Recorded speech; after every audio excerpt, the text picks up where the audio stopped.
Hello friends, എല്ലാവർക്കും good morning. അപ്പോൾ എല്ലാവർക്കും ഇന്നത്തെ ഒരു അത്യുഗ്രൻ വിശേഷത്തിലേക്ക് തന്നെ സ്വാഗതം. അങ്ങനെ ഗീതു വീട്ടിലെത്തുകയാണ്. ഗീതു എത്തിയതും നമ്മുടെ വിജയലക്ഷ്മി ഗീതുവിനെ ഫോൺ വിളിക്കുക. വിജയലക്ഷ്മിയുടെ കോള് കണ്ടതും ഗീതു ആ കോള് കട്ട് ചെയ്തു. ഇനി മേലെ അവരെന്നെ വിളിക്കണ്ട എന്നും പറഞ്ഞ് ഗീതു ഫോൺ എടുത്ത് ബാഗിലിട്ടേച്ചും ഉള്ളിലേക്ക് നടക്കുവാണ്. ഈ സമയം വിജയലക്ഷ്മി ആലോചിക്കുക, ഈശ്വര, ഞാൻ വിളിച്ചിട്ട് ഗീതു ഫോൺ എടുക്കുന്നില്ലല്ലോ, ഇനിയിപ്പോൾ എന്താ ചെയ്യുക? ഇനി അവളെ ചെന്ന് അവൾ രഞ്ജുവിനോട് ഒച്ചയിടും, ശിവയോട് ഒച്ചയിട്ട് കഴിഞ്ഞാൽ അതെല്ലാവരും അറിയും. ദൈവമേ, രാധികയും വരുണൊന്നും അറിയാതിരുന്നാൽ മതിയായിരുന്നു അതെൻ്റെ മോളാന്ന്. അങ്ങനെ അറിഞ്ഞു കഴിഞ്ഞാൽ ഉറപ്പായിട്ടും എൻ്റെ മോളെ അവൾ കൊല്ലും, ആ രാധിക എന്നൊക്കെ പറഞ്ഞ് പേടിച്ച് നിൽക്കുക. ഈ സമയം രണ്ടുപേരും നോക്കി നിൽക്കുവാണ്, ഗീതു വരുന്നത് നോക്കി നമ്മുടെ രാധികയും വരണം. അപ്പോൾ ഗീതു അകത്തേക്കൊന്നും ഇതെന്താ സത്രമാണെന്ന് കരുതിയോ? തോന്നുമ്പോൾ വരാനും തോന്നുമ്പോൾ പോവാനും, നിൻ്റെ തന്നിഷ്ടത്തിന് ഇറങ്ങിപ്പോവാൻ ആരോടും പറയാതെ ഇറങ്ങിപ്പോവാൻ നിനക്ക് എങ്ങനെ ധൈര്യം വന്നു? അത് കേട്ടതും ഇതേ എൻ്റെയും കൂടെ വീടാ, ഇത് സത്രമാണോ ഇല്ലയോ എന്നൊന്നും എനിക്ക് നിങ്ങളെ ബോധിപ്പിക്കേണ്ട ആവശ്യമൊന്നുമില്ല. പിന്നെ എനിക്കിത് സത്രമല്ല, നിങ്ങൾക്കിത് സത്രമായിരിക്കാം. എൻ്റെ അമ്മേ, ആരെങ്കിലും എവിടെയെങ്കിലുമൊക്കെ കറങ്ങി നടന്നിട്ട് വന്നതായിരിക്കും. ഇനി നമ്മളത് വിളിച്ചു പറഞ്ഞാൽ ഓഫീസിൽ കള്ളത്തെളിവുകൾ ഉണ്ടാക്കി ഫിനാൻഷ്യൽ പ്രോബ്ലം എന്നും പറഞ്ഞ് നമ്മളെ പുറത്താക്കുമല്ലോ. അങ്ങനെയുള്ള ആൾക്കാരാണ് ഇവിടെ ഉള്ളത്.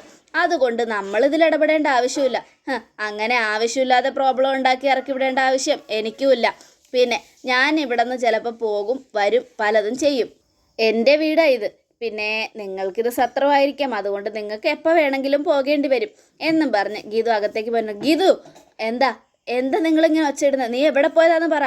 അത് നിങ്ങളെ ബോധിപ്പിക്കേണ്ട ആവശ്യം എനിക്കില്ല, ബോധിപ്പിക്കേണ്ടവരെ ഞാൻ ബോധിപ്പിച്ചോളാം എന്നും പറഞ്ഞുകൊണ്ട് ഗീതു അകത്തേക്ക് പോരൊരുങ്ങുമ്പോൾ ചെല്ല്, നിന്നെ കാണാതെ രാവിലെ തന്നെ കണ്ണിൽ എണ്ണ ഒഴിച്ച് കാത്തിരിക്കുക എന്നും പറയണം. അത് കേട്ടതും ഗീതു അങ്ങ് പോയി. ഗീതു പോയി കഴുതും, അമ്മേ എന്തായാലും ഇവൾക്കിട്ടുള്ള പണി കൊടുത്തേ പറ്റൂ. അതേ മോനെ, എന്തായാലും അവർണികയെ ഒന്ന് നീ വിളിക്കേ. അതിനുശേഷം കിഷോറിനെ തിരിച്ചെത്തിയൊന്ന് ചോദിക്കേ. കിഷോർ തിരിച്ചെത്തിയിട്ടുണ്ടെങ്കിൽ ബാക്കിയുള്ള കാര്യം അവൾ ചെയ്തോളും. കിഷോറിനെ നമ്മൾ കയ്യിലെടുത്തതുകൊണ്ട് ഇനി എന്തായാലും ഗീതുവിന് ഇടിവെട്ട് തിരിച്ചടിയായിരിക്കും കിട്ടാൻ പോകുന്നത്. കിഷോർ ഗീതുവിൻ്റെ ഒപ്പം ചുറ്റിക്കറങ്ങി ഇപ്പോൾ വീട്ടിലെത്തിയെന്നറിയും. അങ്ങനെ അവർണികയിലൂടെ അത് ഗോവിന്ദ് അറിയും. ഗോവിന്ദ് അറിഞ്ഞു കഴിഞ്ഞാൽ പിന്നെ ഗീതു ഈ വീടിൻ്റെ പുറത്താ. അതെത്രയും പെട്ടെന്ന് ചെയ്യണം മോനെ എന്നൊക്കെ പറഞ്ഞുകൊണ്ട് രാധികയും ഇങ്ങനെ ആലോചിച്ചുകൊണ്ട് നിൽക്കുവാണ്. ഈ സമയം രഞ്ജുവിനെയാണ് കാണിക്കുന്നത്. രഞ്ജുവിനെയും വിജയലക്ഷ്മി വിളിക്കുന്നുണ്ട്. പക്ഷേ രഞ്ജു ഫോൺ എടുക്കാതെ മൊബൈലിലിട്ട് നോക്കി നിൽക്കുക. ഈ സ്ത്രീയോട് സംസാരിക്കാൻ പോലും എനിക്കിഷ്ടമില്ല, പിന്നെ എന്തിനാ ഇവർ എന്നെ വിളിച്ചുകൊണ്ടിരിക്കുന്നതെന്നും പറഞ്ഞുകൊണ്ട് നിൽക്കുമ്പോഴേക്കും ഗീതു മുറിക്കകത്തേക്ക് കയറി. എന്നിട്ട് കഥ കടിച്ച് കുറ്റിയിട്ടു. ഗീതു, നീ എന്തിനാ വാതിൽ കുറ്റിയിട്ടെ? വാതിൽ ഉറക്ക്. ഇല്ല, ഇവിടെ എനിക്ക് നിന്നോട് ചില കാര്യങ്ങൾ പറയാനുണ്ട്. അതെന്താണെന്ന് കേട്ടിട്ട് ഞാൻ വാതിൽ തുറക്കാം. പറ്റില്ല, വാതിൽ തുറന്നിട്ട് പറയാൻ പറ്റുന്ന കാര്യമാണെങ്കിൽ നീ പറഞ്ഞാൽ മതി. നീ എന്തിനാ പേടിക്കുന്നേ? ഞാൻ നിന്നെ തല്ലാനോ കൊല്ലാനോ ഒന്നും വന്നതല്ല. ഞാൻ പറഞ്ഞല്ലോ, എനിക്ക് നിന്നോട് വളരെ പ്രധാനപ്പെട്ട ചില കാര്യങ്ങൾ സംസാരിക്കാനുണ്ട്. അത് കഴിഞ്ഞിട്ട് നീ പൊയ്ക്കോ എന്നും ഗീതു പറയുകയാണ്. മാറി നിൽക്കടി അങ്ങോട്ട്, വാതിൽ ഞാൻ തുറക്കും. അത് കേട്ടതും നീ തുറക്കോ? എന്നെ താണ്ടി നീ തുറക്കാൻ പറ്റുമെങ്കിൽ തുറക്ക്, ഞാൻ കാണിച്ചു തരാം നീ തുറക്കോ ഇല്ലോന്ന്. ആ വാതിൽ ഞാൻ പൂട്ടിയിട്ടുണ്ടെങ്കിൽ അത് തുറക്കണമെങ്കിൽ ഞാൻ പറയണം, മനസ്സിലായല്ലോ? അത് കേട്ടതും നിനക്കിപ്പോൾ എന്താ എന്നോട് പറയാനുള്ളത്? നീ വിജയലക്ഷ്മിയുടെ മോളാ അല്ലേ? ആ സത്യം ഞാൻ അറിഞ്ഞടി. നീ വിജയലക്ഷ്മിയുടെ മോളാണെന്നും എന്തിനാ ഇവിടെ വന്നിരിക്കുന്നതെന്നൊക്കെ ഒരു കാര്യം ഞാൻ പറയാം. വിജയലക്ഷ്മിയും നീയും കൂടെ ചേർന്ന് എന്നെ ചതിക്കുമായിരുന്നില്ലേ? ഒരു ദിവസം കണ്ണേട്ടൻ്റെ ജീവിതത്തിൽ നിന്നും ഒഴിഞ്ഞു പോകാൻ നിന്ന് എന്നെ പറഞ്ഞ് പ്രേരിപ്പിച്ച് തിരിച്ച് കണ്ണേട്ടൻ്റെ ജീവിതത്തിലേക്ക് കയറ്റിവിട്ടവരാ നിന്റെ അമ്മ. ആ സ്ത്രീ എന്നോട് ഇതെന്തിനാ ചെയ്തെന്ന് എനിക്കറിയില്ല. എന്നെ ഇവിടെ എത്തിച്ച്, എന്നിലൂടെ നിന്നെ ഇവിടെ എത്തിച്ച് ഗോവിന്ദേട്ടനെയും നിന്നെയും തമ്മിൽ ഒന്നിപ്പിക്കാനുള്ള അവരുടെ ലക്ഷ്യം ഒരിക്കലും നടക്കില്ല, സമ്മതിക്കില്ല ഞാൻ അതിന്. അത് പറയാൻ നീ ആരാടി? അത് കേട്ടതും ഈ താലി എൻ്റെ കഴുത്തിലുള്ളിടത്തോളം കാലം അതിന് ഞാൻ അനുവദിക്കില്ല. കണ്ണേട്ടൻ എൻ്റേത് മാത്രമാണ്. കണ്ണേട്ടനെ നിങ്ങൾക്കാർക്കും ഞാൻ വിട്ടു തരില്ല. അത് കേട്ടതും അത് ഞാൻ വരുന്നതിന് മുമ്പ് നീ ആലോചിക്കണമായിരുന്നു. വെറും കോൺട്രാക്റ്റ് മാരേജ് മാത്രം കഴിച്ച നിനക്ക് എന്ത് വിലയാടി ഉള്ളത് എൻ്റെ ഗോവിന്ദേട്ടനോട്? അത് കേട്ടതും കോൺട്രാക്റ്റിൻ്റെ കാര്യമൊന്നും നീ സംസാരിക്കണ്ട, അത് ഞങ്ങൾക്കിടയിലെ പ്രശ്നമാണ്, അത് ഞങ്ങൾ തീർത്തോളാം. പിന്നെ ഒരു കാര്യം ഞാൻ പറയാം, എൻ്റെയും എൻ്റെ കണ്ണേട്ടൻ്റെയും ഇടയിലേക്ക് നീ വരികയാണെങ്കിൽ ഉറപ്പായിട്ടും നിന്നെ ഇല്ലാതാക്കാനും എനിക്ക് മടിയൊന്നുമില്ല. അങ്ങനെ നീ എന്നെ എന്ത് ചെയ്യും? ഞാൻ പറഞ്ഞല്ലോ, ഈ താലി എൻ്റെ കഴുത്തിൽ കിടക്കുന്നിടത്തോളം കാലം ഞാൻ ഈ വീടിൻ്റെ അവകാശിയാണ്, കണ്ണേട്ടൻ്റെ അവകാശിയാണ്, കണ്ണേട്ടൻ്റെ ഭാര്യയാണ്. അതുകൊണ്ട് നിന്നെ ഇറക്കി വിടേണ്ടി വന്നാലും ഞാൻ ഇറക്കി വിടും. ആവശ്യമില്ലാത്ത ലക്ഷ്യങ്ങളാണ് മനസ്സിലുള്ളതെങ്കിൽ പടിയടച്ച് പിണ്ടം വയ്ക്കാനും എനിക്കറിയാം മോളെ. നിന്നോട് മാത്രമല്ല, ഈ സത്യം അറിഞ്ഞപ്പോൾ ആ സ്ത്രീയുടെ മുഖത്ത് നോക്കി 5-6 വർത്താനം പറഞ്ഞിട്ട് തന്നെയാണ് ഞാൻ വന്നിരിക്കുന്നത്. പറയേണ്ടതൊക്കെ ഞാൻ അവരോട് പറഞ്ഞിട്ടുണ്ട്. ഓഹോ, അപ്പം ആ സ്ത്രീയോട് നീ പറയേണ്ടതൊക്കെ പറഞ്ഞു അല്ലേ? അതേടി, പറഞ്ഞിട്ടുണ്ടടി. അവരുടെ മുഖത്ത് നോക്കി തന്നെ ഞാൻ 5-6 വർത്തമാനം പറഞ്ഞിട്ടുണ്ട്. എന്നെ ഈ അവസ്ഥയിലാക്കിയത് അവരാണെങ്കിലും നീ ആണെങ്കിലും നിന്നെ ഞാൻ ഇവിടെ നിന്ന് ഇറക്കി വിടുക തന്നെ ചെയ്യും. എന്തായാലും നമുക്കത് കാണാം. ഞാൻ ഇന്ന് മുതൽ AGM-ൽ ജോയിൻ ചെയ്യാൻ പോവുക. അത് നിനക്ക് തടയാൻ പറ്റുമെങ്കിൽ തടയടി എന്നും പറയണം. അതേടി, ഞാൻ തടയും. ഈ താലി എൻ്റെ കഴുത്തിലുണ്ടെങ്കിൽ ഞാനത് തടഞ്ഞിരിക്കും. നീയും ഗോവിന്ദേട്ടനുമായുള്ള ബന്ധം വേണ്ടാത്ത ബന്ധമാണെങ്കിൽ അത് ഒഴിച്ചു മാറ്റാനും എനിക്ക് നന്നായിട്ട് അറിയാം എന്നൊക്കെ പറഞ്ഞുകൊണ്ട് ഗീതു ഭയങ്കര ദേഷ്യത്തിൽ ഇങ്ങനെ നിൽക്കുക. എന്തായാലും സമാധാനമായി. എനിക്ക് ജന്മം തന്ന സ്ത്രീയോട് നീ ഉടക്കിയല്ലോ, അതുകൊണ്ട് നമുക്ക് ഒരുമിച്ച് നിൽക്കാൻ ഗീതു. ഗോവിന്ദേട്ടൻ്റെ സ്നേഹം നമുക്ക് പങ്കിട്ടെടുക്കാം. അങ്ങനെ എൻ്റെ ഭർത്താവിൻ്റെ സ്നേഹം പങ്കിട്ടെടുക്കാനൊന്നും നിനക്ക് ഞാൻ വിട്ടു തരില്ലടി എൻ്റെ കണ്ണേട്ടനെ എന്നും പറഞ്ഞ് ഗീതു ഭയങ്കര കലിപ്പിൽ നിൽക്കുക.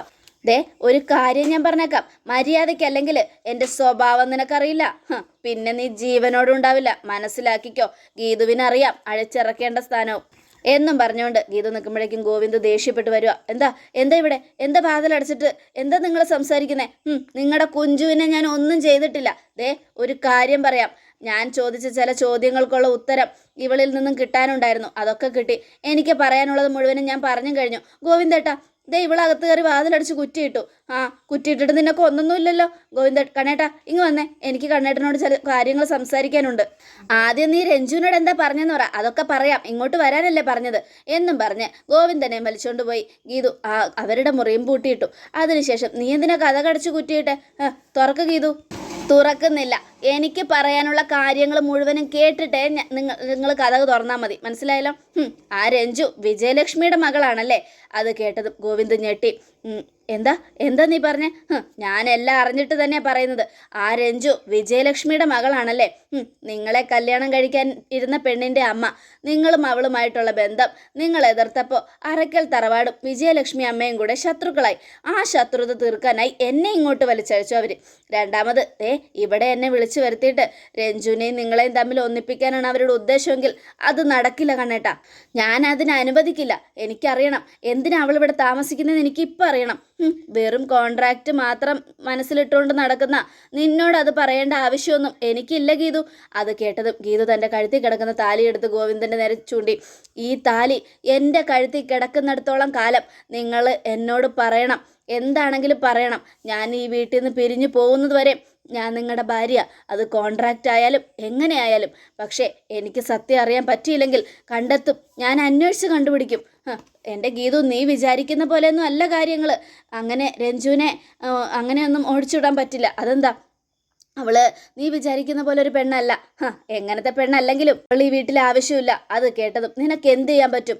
ഇറക്കി വിടും ഞാൻ അവളെ. എനിക്കറിയാം എന്ത് ചെയ്യണമെന്ന്. എന്നാ നീ ഒന്ന് ഇറക്കി വിടും. ഞാനതൊന്ന് കാണട്ടെ. അവൾ അറക്കൽ തറവാട്ടിൽ മാത്രമല്ല, ഇന്നു മുതൽ AGM-ലും ഉണ്ടാവും. അവിടെ നിന്ന് നിനക്ക് ഇറക്കി വിടാൻ പറ്റുമെങ്കിൽ ഇറക്കി വിട് എന്ന് പറയാം. AGM-ൻ്റെ വൈസ് ചെയർമാനായിട്ട് ഞാൻ AGM-ലുണ്ടെങ്കിൽ നിങ്ങളുടെ ആഗ്രഹം നടക്കാൻ പോകുന്നില്ല. എന്തൊക്കെ സംഭവിച്ചാലും ശരി, ഞാൻ ഇറക്കി വിട്ടിരിക്കും അവളെ എന്നും പറഞ്ഞുകൊണ്ട് ഗീതു അങ്ങ് പോവുക. ഇത് കണ്ടത് നമ്മുടെ ഗോവിന്ദനാകെ ദേഷ്യപ്പെട്ട് നിൽക്കുക. പക്ഷേ ഇവളിത് എന്തിനുള്ള പുറപ്പാടാ? എന്താണെന്നൊന്നും പോലും അറിയാതെ, സത്യാവസ്ഥ മനസ്സിലാക്കാതെ ഇവള് എങ്ങോട്ടാണ് ഇറങ്ങി പോകുന്നേ? ഒരു പിടിയും കിട്ടുന്നില്ലല്ലോ ഭഗവാനെ എന്നൊക്കെ ആലോചിച്ചുകൊണ്ട് ഇങ്ങനെ നിൽക്കുവാണ്. ഈ സമയം പിന്നീട് കാണിക്കുന്ന രഞ്ജുവിനെയാണ്. രഞ്ജു ആകെ സങ്കടമൊക്കെ പെട്ട് ഇങ്ങനെ ഇരിക്കുക. അപ്പോഴേക്കും രഞ്ജു വിജയലക്ഷ്മിയെ ഫോൺ വിളിച്ചു.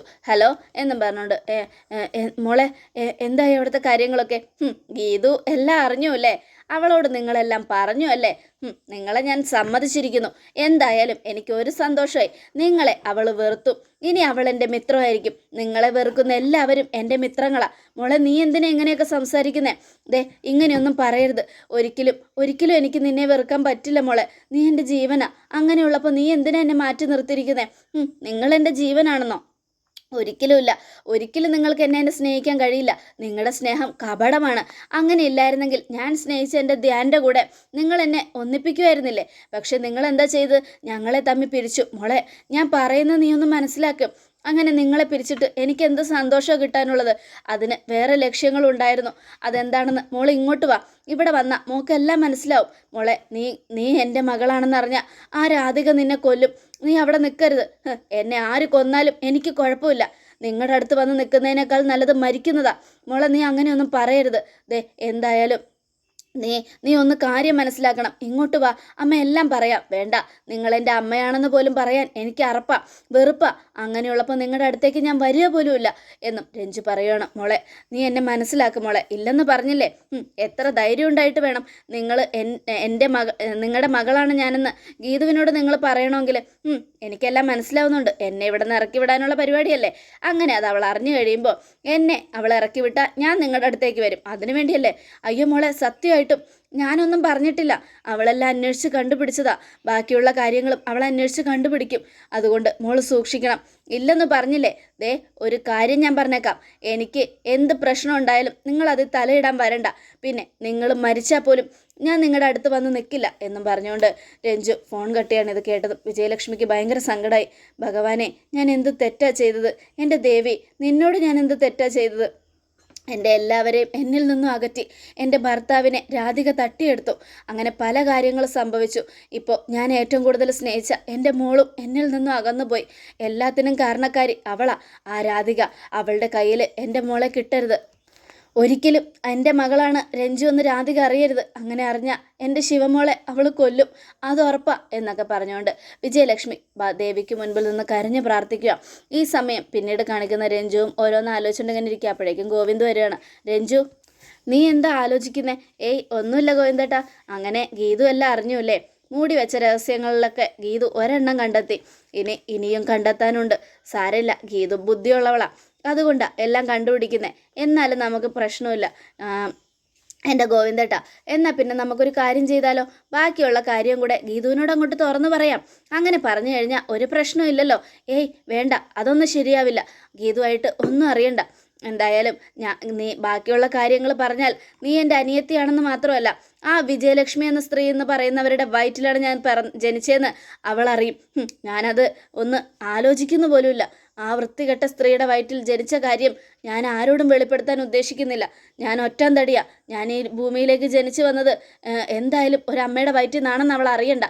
പിന്നെ എന്താ ഗോവിന്ദേട്ട മനസ്സിൽ വിചാരിച്ചിരിക്കുന്നേ? പിന്നെ എന്ത് പറയും? ഗീതു കണ്ടുപിടിച്ച എന്ത് ചെയ്യും? കണ്ടുപിടിക്കുന്നത് വരെ നമുക്ക് മിണ്ടാതിരിക്കാം. എനിക്കൊരമ്മയെ വേണ്ട, അതാണ് നല്ലത് എന്നൊക്കെ പറഞ്ഞുകൊണ്ട് ഗോവിന്ദ് ഇങ്ങനെ ആകെ ഇതായിട്ട് നിൽക്കുക. ശരി, എന്തായാലും ഞാൻ കാരണമാണ് നിങ്ങളുടെ ജീവിതത്തിൽ പ്രശ്നം ഉണ്ടാവുന്നത് ഗോവിന്ദേട്ടാ. ഇനിയിപ്പോൾ എന്ത് ചെയ്യും? ഗോവിന്ദേട്ടൻ എന്നെ ഇങ്ങോട്ട് കൂട്ടിക്കൊണ്ട് വന്നെന്തിനാ? ഞാൻ അവിടെ ഇങ്ങോട്ട് എങ്ങാനും പോയി നിൽക്കുമായിരുന്നില്ലേ? വേണ്ട രഞ്ജു, നീ നിൽക്കേണ്ടത് ഇവിടെയാ. എനിക്കെല്ലാം മനസ്സിലാവുന്നുണ്ട് ഗോവിന്ദേട്ടാ. സാരമില്ല, നിങ്ങളുടെ ഇടയിലുള്ള ഈ പ്രശ്നമൊക്കെ മാറണമെങ്കിൽ ഞാൻ ഇവിടുന്ന് പോയാൽ എല്ലാം ശരിയാവും.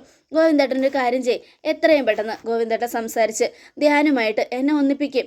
അതിനുശേഷം ഞാനിവിടുന്ന് പോകുമല്ലോ. പിന്നെ ഗീതുവിൻ്റെ പ്രശ്നവും തീരും. അത് കേട്ടതും ഗോവിന്ദ് പേടിച്ചു. പേടിയോടുകൂടെ ഗോവിന്ദ് പിന്നോട്ട് മാറി. എന്താ ഗോവിന്ദേട്ടാ, ഞാൻ ധ്യാൻ്റെ കാര്യം പറയുമ്പോൾ ഗോവിന്ദേട്ടനൊരു തീരുമാനം എടുക്കാൻ പറ്റാത്ത, എന്നിൽ നിന്നും ഒഴിഞ്ഞു മാറുന്നേ? എന്താണെങ്കിലും പറ ഗോവിന്ദേട്ടാ. ഏയ് ഒന്നുമില്ല മോളെ, അതിനെക്കുറിച്ച് ഞാൻ ആലോചിക്കുന്നുണ്ട്. മോളെന്തായാലും പേടിക്കൊന്നും വേണ്ട. പിന്നെ ഇന്ന് AGM-ൽ ജോയിൻ ചെയ്യേണ്ട ദിവസമാണ്. എന്താ വരുന്നില്ലേ? വരാം ഗോവിന്ദേട്ടാ. എന്നാൽ പിന്നെ വാ, വന്ന് റെഡിയാവും. ഞാൻ റെഡി ആയിക്കോളാം. ഗോവിന്ദേട്ടൻ പോയിക്കോ, എനിക്ക് ചില മെഡിസിൻസ് മേടിക്കാനുണ്ട്. എന്നാൽ പിന്നെ ഞാൻ മേടിച്ചുകൊണ്ട് വരട്ടെ? ഏയ് അതിൻ്റെ ഒന്നും ആവശ്യമില്ല, ഞാൻ പോയി മേടിച്ചോളാം. എന്നിട്ട് ഞാൻ AGM-ലേക്ക് എത്തിക്കോളാം. ഗോവിന്ദേട്ടൻ പോയിക്കോ എന്നും പറയാം. അങ്ങനെ ഗോവിന്ദ് റെഡി ആവാനായിട്ട് പോവുക. ഈ സമയം രഞ്ജു പാവം എൻ്റെയും ഗീതുവിൻ്റെ ഇടയിൽപ്പെട്ട് ഒരുപാട് ബുദ്ധിമുട്ടുന്നുണ്ട് എന്നൊക്കെ ആലോചിച്ച് രഞ്ജു ഇങ്ങനെ നിൽക്കുവാണ്. ഈ സമയം പിന്നീട് കാണിക്കുന്നത് ഗീതുവിനെയാ. സങ്കടം മനസ്സിലിട്ടുകൊണ്ട് അങ്ങോട്ടും ഇങ്ങോട്ടും വിഷമിച്ച് നടക്കുക. അപ്പോഴേക്കുമാണ് വിലാസിനെ വിളിക്കുന്നത്. ഹലോ മോളെ, എന്താ അമ്മേ? നീ എന്താ വരാത്തെ? എത്ര നേരമായി? അമ്മ ഇവിടെ റെഡിയായി നിൽക്കുക. എവിടെ പോവാൻ? നീ എന്താ മറന്നോ? ഇന്നലെ ഡോക്ടറെ കാണാൻ പോവാന്ന് പറഞ്ഞേ. അമ്മയ്ക്ക് തലവേദനയാന്ന് അമ്മ പറഞ്ഞത് മറന്നുപോയോ? കണ്ണ് കാണിക്കാൻ പോവാന്ന് പറഞ്ഞിട്ട് മോളെന്താ വരാത്തെ? അയ്യോ അമ്മേ, ഞാൻ വേറെ ചില തിരക്കിലായിപ്പോയി. മോളെ, നീ വന്നില്ലെങ്കിൽ അമ്മയുടെ കാര്യം കഷ്ടത്തിലാവും. അമ്മയുടെ കയ്യിലാണെങ്കിൽ കാശില്ല. മോളുടെ അച്ഛനോട് ചോദിക്കാമെന്ന് വിചാരിച്ചാൽ അങ്ങേരുടെ കയ്യിലും കാശില്ല. മോക്കറിയാലോ, എവിടെയെങ്കിലും വരണമെങ്കിൽ അങ്ങേരുടെ കയ്യിൽ നിറയെ കാശ് വേണം. കാശൊന്നും ഇല്ലാത്തതുകൊണ്ട് അങ്ങേരെ വിളിക്കാനും പറ്റില്ല. അതുകൊണ്ട് മോളോട് വരാൻ പറഞ്ഞത്. എന്നാൽ അമ്മ അങ്ങോട്ട് വരട്ടെ, നമുക്ക് ഒരുമിച്ച് പോവാം. ഏയ് വേണ്ട അമ്മേ, ഒരു കാര്യം ചെയ്. പ്രിയ അവിടെയുണ്ടോ? പ്രിയ മോൾ ഇവിടെ ഉണ്ട്. അമ്മ പ്രിയയുടെ കയ്യിൽ ഫോൺ കൊടുക്ക്. ഇന്ന് എനിക്ക് വരാൻ പറ്റില്ല, ചെറിയ തിരക്കിലായിപ്പോയി. അതുകൊണ്ട് ഞാൻ പ്രിയോട് പറയാം അമ്മയുടെ കയ്യിൽ കാശ് കൊടുത്തുവിടാൻ. എന്താ പോരെ? ആ മതി മോളെ, പറഞ്ഞാൽ മാത്രം മതി എന്നും പറഞ്ഞുകൊണ്ട് വിലാസിന് ഇങ്ങനെ പറയുക. അല്ല മോക്കടെ ശബ്ദത്തിന് നല്ല സങ്കടമുണ്ടല്ലോ, എന്തു പറ്റി? മോക്ക് വല്ല വിഷമമുണ്ടോ? ഏയ് എനിക്കൊരു വിഷമമില്ലമ്മേ. അപ്പോഴേക്കും പ്രിയ വരിക. ആരാ അമ്മേ? ആ മോളെ പ്രിയേ, ഇങ്ങ് വന്നേ, ദേ ഗീതുവെ വിളിക്കുന്നേ. ഗീതു വെച്ചിയോ? എന്തിനാ അമ്മേ? എന്നാ മോള് സംസാരിക്കേ, മോളോട് സംസാരിക്കാൻ പറഞ്ഞു. അത് കേട്ടതും പ്രിയ ഫോൺ മേടിച്ചു. ഹലോ, എന്താ ചേച്ചി? രാവിലെ തന്നെ മോളെ, ഞാനൊരു കാര്യം പറയാൻ വേണ്ടി വിളിച്ചതാ. അതെ, അമ്മയും കൂട്ടി ഒന്ന് ഹോസ്പിറ്റലിൽ പോകണം. അമ്മയുടെ കയ്യിൽ കാശില്ല. അതിനെന്താ ചേച്ചി, ഞാൻ കൂട്ടിക്കൊണ്ടു പോകാമല്ലോ എന്നും പ്രിയ പറയുക. ഇത് കേട്ടതും വിലാസിനി, ഈശ്വര, ഇവളുടെ കൂടെ പോയാൽ പണി കിട്ടുമല്ലോ എന്ന് പറഞ്ഞുകൊണ്ട് നിൽക്കുകയാണ്. അതോടുകൂടെ എപ്പിസോഡ് അവസാനിക്കുകയാണ്. നാളത്തെ ഒരു തകർപ്പൻ വിശേഷത്തിനായിട്ട് കാത്തിരിക്കുക. എല്ലാവർക്കും ഒരിക്കൽ കൂടെ നല്ലൊരു ശുഭദിനം തന്നെ ആയിക്കോട്ടെ. Thank you friends.